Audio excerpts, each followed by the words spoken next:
ये एक काफ़िले के तौर के ऊपर गाड़ियों की एक रैली की शक्ल के अंदर हम औरंगाबाद से बीड़, उस्मानाबाद, नलदुर्ग, तुलजापुर, उमरगा, तुलजापुर, ज़हीराबाद होते हुए हम हैदराबाद जाएंगे।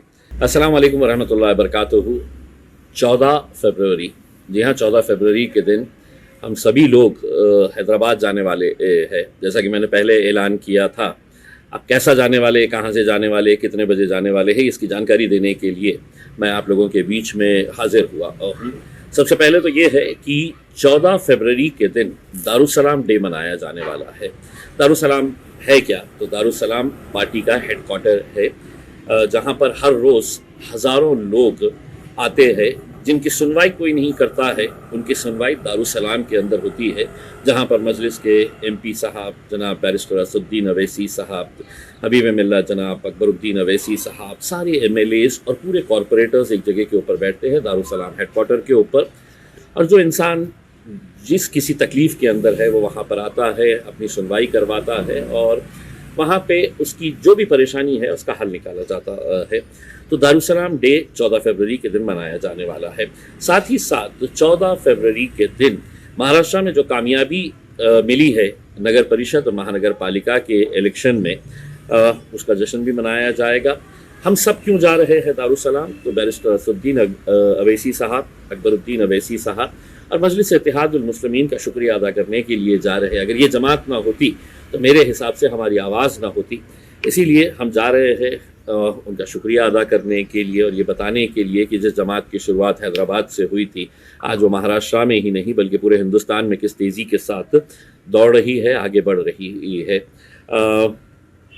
14 तारीख के दिन हम अलग अलग जगह से जितने भी लोग आ रहे हैं, ऐसा ज़रूरी नहीं है कि पूरे के पूरे एक ही रैली के अंदर, अगर किसी की सहूलत ये होती है कि नहीं मुझे यहाँ से दूर हो जाएगा करके, तो वो अपना रास्ता इख्तियार कर सकते हैं। हम औरंगाबाद से गाड़ियों का एक काफ़िला लेकर, जिसमें हर जीता हुआ कॉरपोरेटर, इलेक्शन लड़ा हुआ कॉरपोरेटर, पार्टी के पदाधिकारी, कार्यकर्ता, मजलिस के दीवाने, मजलिस के चाहने वाले, सभी लोग इसके अंदर शामिल हो सकते हैं। बहुत सारे लोग फ़ोन करके पूछ रहे हैं हम आ सकते हैं क्या? देखिए, दारुसलाम आपका है, मजलिस आपकी है, तो कोई भी आ सकता है इसमें। लेकिन वहाँ पर जो जीते हुए कॉरपोरेटर्स हैं, काउंसिलर्स हैं, उनका इस्तकबालिया प्रोग्राम रखा गया है, तो आप भी उसमें शरीक हो सकते हैं, क्योंकि उनके जिताने के अंदर आप लोगों का भी बहुत बड़ा हाथ है। 14 तारीख के दिन सुबह 6 बजे हम औरंगाबाद के आम खास मैदान के ऊपर जमा होंगे, जो जामा मस्जिद के सामने है, अपनी अपनी गाड़ियों के साथ। जामा मस्जिद के सामने आम खास मैदान पे गाड़ियाँ खड़ी रहेगी और हर गाड़ी के ऊपर मजलिस का झंडा रहेगा। मजलिस के झंडे के साथ तिरंगा झंडा भी हम लगाएंगे और ये एक काफ़िले के तौर के ऊपर गाड़ियों की एक रैली की शक्ल के अंदर हम औरंगाबाद से बीड़, उस्मानाबाद, नलदुर्ग, तुलजापुर, उमरगा, तुलजापुर, ज़हीराबाद होते हुए हम हैदराबाद जाएंगे। अब इतना बड़ा सफ़र है तो बीच में एक ब्रेक तो बनता ही है। तो नलदुर्ग में हम ब्रेक लेंगे। वहाँ पर दोपहर में खाने का इंतज़ाम वहाँ के ज़िम्मेदारान ने रखा हुआ है, तो वहाँ पर ब्रेक लेंगे, एक छोटा सा ब्रेक लिया जाएगा और वहाँ से हम लोग फिर हैदराबाद की तरफ निकलेंगे, क्योंकि किसी भी हालत में हमें असर की नमाज़ तक वहाँ पर पहुँचना है। यानी कि 5 बजे का हम टारगेट लेकर चल रहे हैं कि 5 बजे तक हमें हैदराबाद पहुँचना है।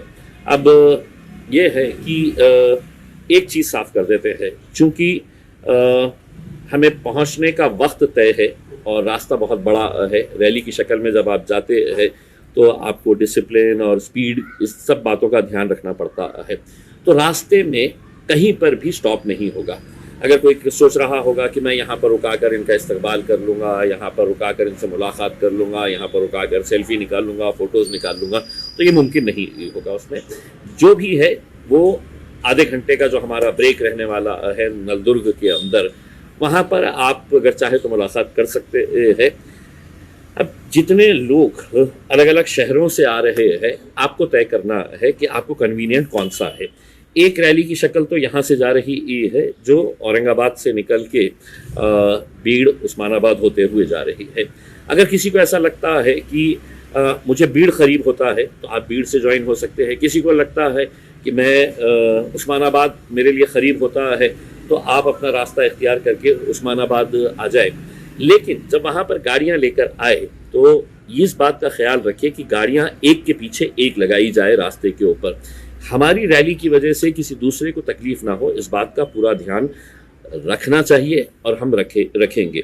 इनडिसिप्लिन हम किसी भी तरीके से बर्दाश्त नहीं करेंगे। जो पार्टी के जितने भी ऑर्गेनाइजर्स है जो इसकी तरतीब बताएंगे कि कैसा करने का है करके, तो उसको फॉलो करना होगा। किसी ने भी बहुत ज़्यादा स्पीड में गाड़ियाँ नहीं चलाना है, किसी ने भी एक दूसरे को ओवरटेक करने की कोशिश नहीं करना है। इन सब बातों को हम सबको ध्यान देने की ज़रूरत रहेगी। इम्पॉर्टेंट ये है कि हर गाड़ी के ऊपर हमारा झंडा, पार्टी का झंडा जो है वो झंडा लगाना है करके, क्योंकि अब ये झंडा लहरा रहा है, पूरे हिंदुस्तान के अंदर लहरा रहा है। तो हम भी जा रहे हैं अपने कायदों का शुक्रिया अदा करने के लिए कि जिसकी शुरुआत आपने हैदराबाद से की थी। आज देखिएगा कि मजलिस कहाँ कहाँ तक पहुँच चुकी है करके। तो यही बातें मैं आप लोगों को बताने के लिए आया हूँ।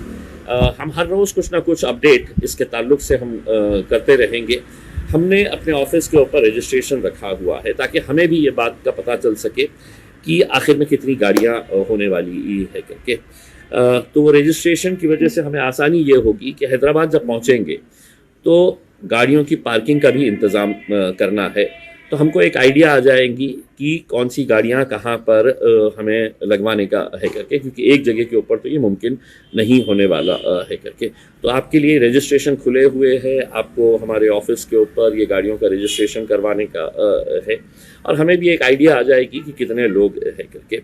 दारुसलाम के अंदर रात में खाने का इंतज़ाम किया गया है और उसके बाद फिर लोगों का आपकी अपनी ये रहेगी कि आप वहाँ पे अगर रुकना चाहे तो अपने तौर के ऊपर आप रुक सकते हैं, जिसको वापस आना है वो वापस आ सकते हैं। तो ये सब बातें हम आपको बताने के लिए आज आपके बीच में आए हैं। उम्मीद करते हैं कि बहुत अच्छी रैली रहेगी और हिंदुस्तान देखेगा कि मजलिस किस तेज़ी के साथ बढ़ रही है, आगे चल रही है। शुक्रिया।